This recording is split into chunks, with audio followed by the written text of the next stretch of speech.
Okay, so you stayed on this long. A bit of a bonus for you. I'll play some. This is a podcast bonus only. I will play some of an interviews that I've had with Mike and David over the last, oh my God, it's going on like 8 months with them as I've been visiting them and just asking them questions about certain things, and they can explain it a bit better than me. They're certified to do all this stuff. They have degrees and all that stuff and experience. So definitely listen to that if you want some more tidbit insights. Thanks again for rocking with me. Give me the basic parameters for why you programmed the training plan as you did for me specifically, and make it brief because we're going to go into a bit more detail. Yeah. So what we like to do is when we get any new client in with us at Access is we'll go through an initial strength assessment. So that'll be seeing how you move, but then we'll also, for our higher level athletes, we'll get them in on some performance testing. So we'll actually see some real numbers as to what you're like in terms of your power output, your strength numbers, some of your capacity, some of your endurance based markers, and then we'll have some real objective data to be able to then go in and then program effectively. So, for example, if you're pretty strong, for example, in a trap bar, in more a conventional lift, then that might be something that we look to kind of obviously maintain. But then you might then have deficits, for example, in say a hop test. So looking in more specifically on RSI, or maybe on your kind of movement jump, just really being specific as to what you need to work on.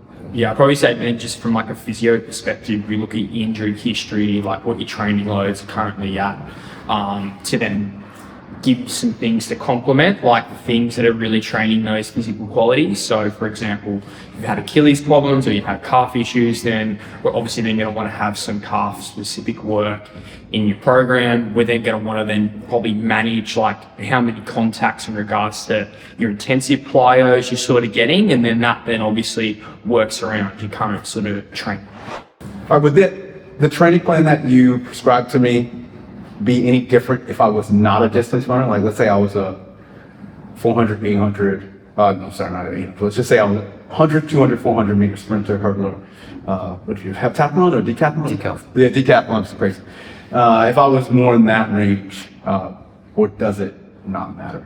I think it would change a lot, and I think some of it might come down in frequency, some of it might come down in density, so how often we're training, how much we're doing in each specific session as well, potentially some of the specific exercises as well. But again, a lot of it comes down to needs analysis. So what do you need to be able to do really well as a distance runner? What do you need to be able to do really well as a sprinter? And then designing the programs around, again, your testing results, but then also what you need to be really good at as well.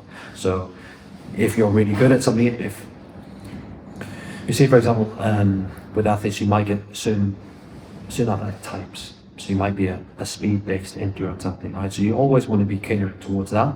But again, if there's certain things that you need to be able to improve to get you to the next level, can we try and target that as well?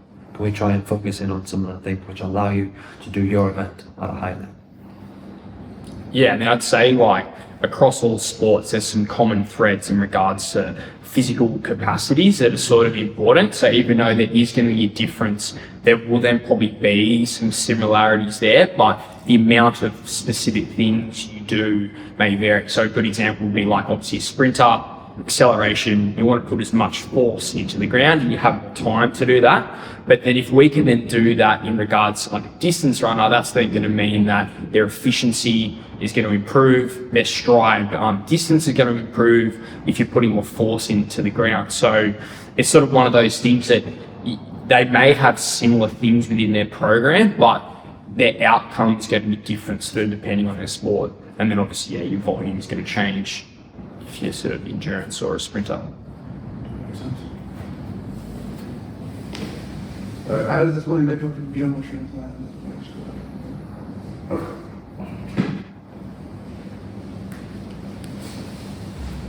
How would this plan that you gave me differ from a general strength plan that you might give to a runner?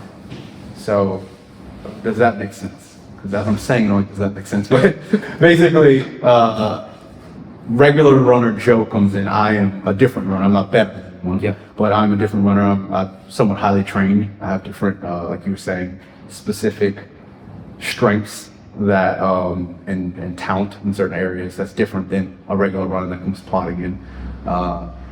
Would it be? Is it different, or would you give them this plan?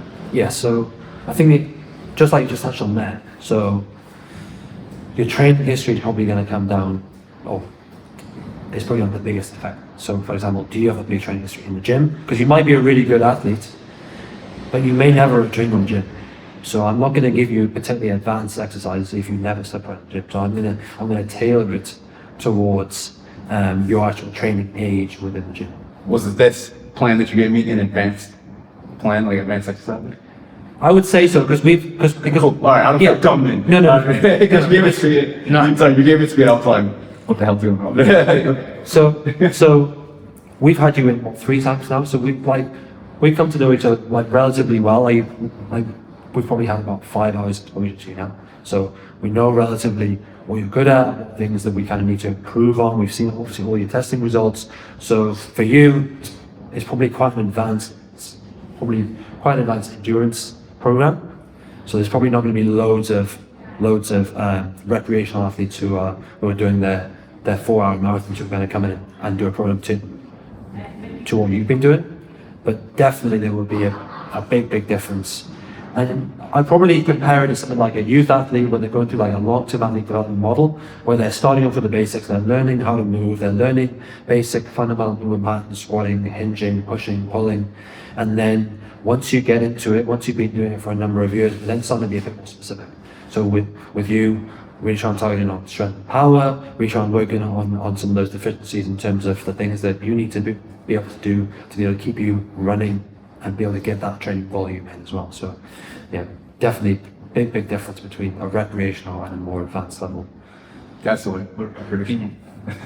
Yeah, like training age is the biggest one. So I guess like all our gym work is trying to develop general sort of quality, so strength, power, speed. You obviously then want to exhaust the basics for as long as you can. You want to, as you said, like with some of your content, you want to drip the lemon dry, until you actually need to change anything. So, if someone hasn't done any gym work before, come in and start doing some stuff, just by automatically coming in, that's going to make them better. And you obviously can then like tailor that to be a little bit more efficient and more specific to what they want to do. But then you obviously want to like keep doing that general stuff for as long as you can, and then start changing and becoming more specific down the track. But there's no point of getting too specific too early on, because then you're just like wasting all those newbie techniques that you could have gotten just from doing some basic stuff really well.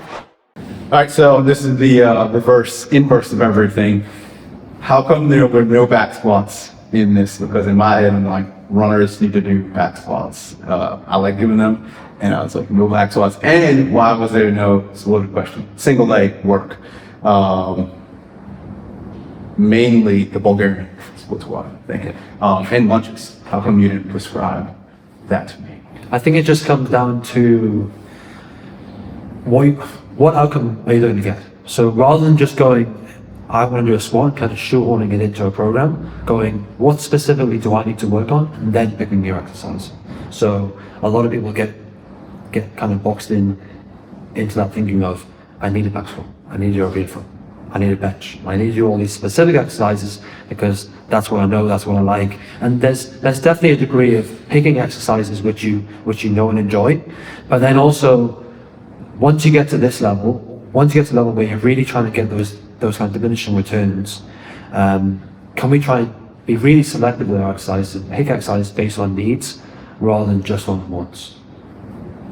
Yeah, I think like, once again, the gym is a means to an end. So we're going to choose things that are suited to you, that are going to get the outcome that you want. So a good example is like you've sort of said, like you've had some back issues sort of like in the gym before. So if we were to then give you like back squats and deadlifts, that's potentially going to overload your back and mean that you're then going to, be having time off it running at the gym. So we don't want that. We want this stuff to complement what you're trying to do in regards to your running. So we might pick a variation in that reduces the loads off the back, but we're still going to get that high force output through the legs. And same thing, like if your back squat is limited by how strong your back is, that's defeating the whole purpose and why we would actually give you that particular exercise. And like same with like deadlifting and stuff, right? So then I'd say like in regards to like the unilateral stuff, like, you know, you can always add that sort of stuff in there. But if our goal, for example, is like, we just want to maximize force reduction, then probably a double leg variation is going to be better because there's less balance demand. So,